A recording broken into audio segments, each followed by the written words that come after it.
Video upload দিব। তো video upload দেওয়ার আগেও আমি প্রান্তকে কল দিই আমার ডিসকরে নিয়ে আসি।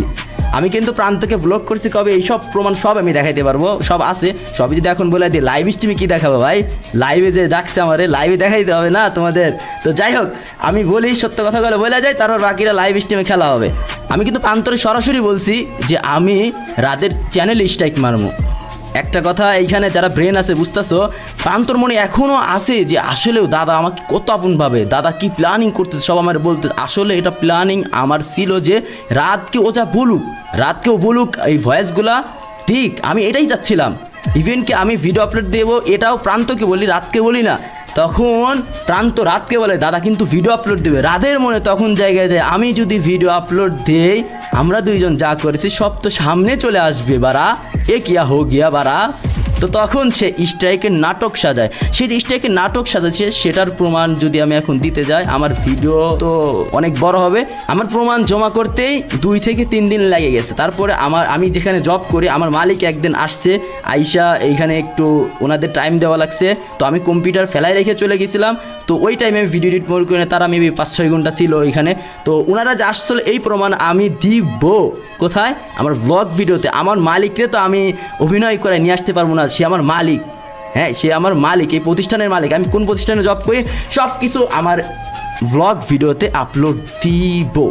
আর এইখানে কিছু অস্পষ্ট রেখে গেলাম, সেটা লাইভ স্ট্রিমের জন্য রেখে দিলাম। আর রাতের কাছে ছেড়ে দিলাম, পারলে এইসব কথা তুমি মিথ্যা প্রমাণিত করে দেখায়ও।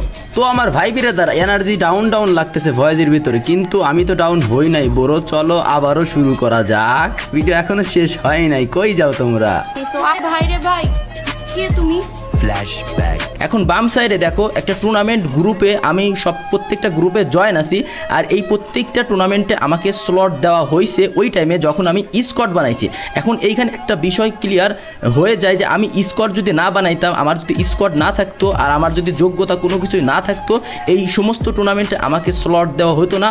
আর আমাকে স্লট দেওয়া হয়েছে যারা টুর্নামেন্ট খেলছে, যেই সমস্ত ইনফ্লুয়েন্সার টুর্নামেন্ট খেলছে, ইভেন কি এই সমস্ত গ্রুপে টুর্নামেন্টের স্লটের যে আভাতার ব্যানার বা টাইম সব কিছু করা হয়, ওইখানে প্রত্যেকটা জায়গায় আমার নামও ছিল।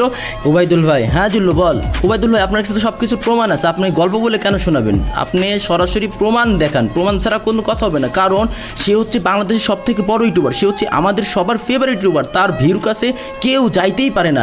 তার বিরুদ্ধে আপনি কথা বলতে, তার বিরুদ্ধে আপনি একা লড়তেছেন পুরো ফ্রি ফায়ার কমিউনিটিতে। বুঝতে হবে আপনি কেন এরকম করতেছেন। আপনি প্রমাণ সহ দেন, প্রমাণ আমার কাছে আছে, আপনি লাগলে নেন। ওকে ঠিক আছে জিল্লু, প্রমাণগুলো দাও, তাহলে প্রমাণ সহই ভিডিও বানিয়ে, যত টাইম লাগে লাগুক। এখানে প্রত্যেকটা গ্রুপের স্ক্রিনশট আমি দেখাচ্ছি তোমাদের। এই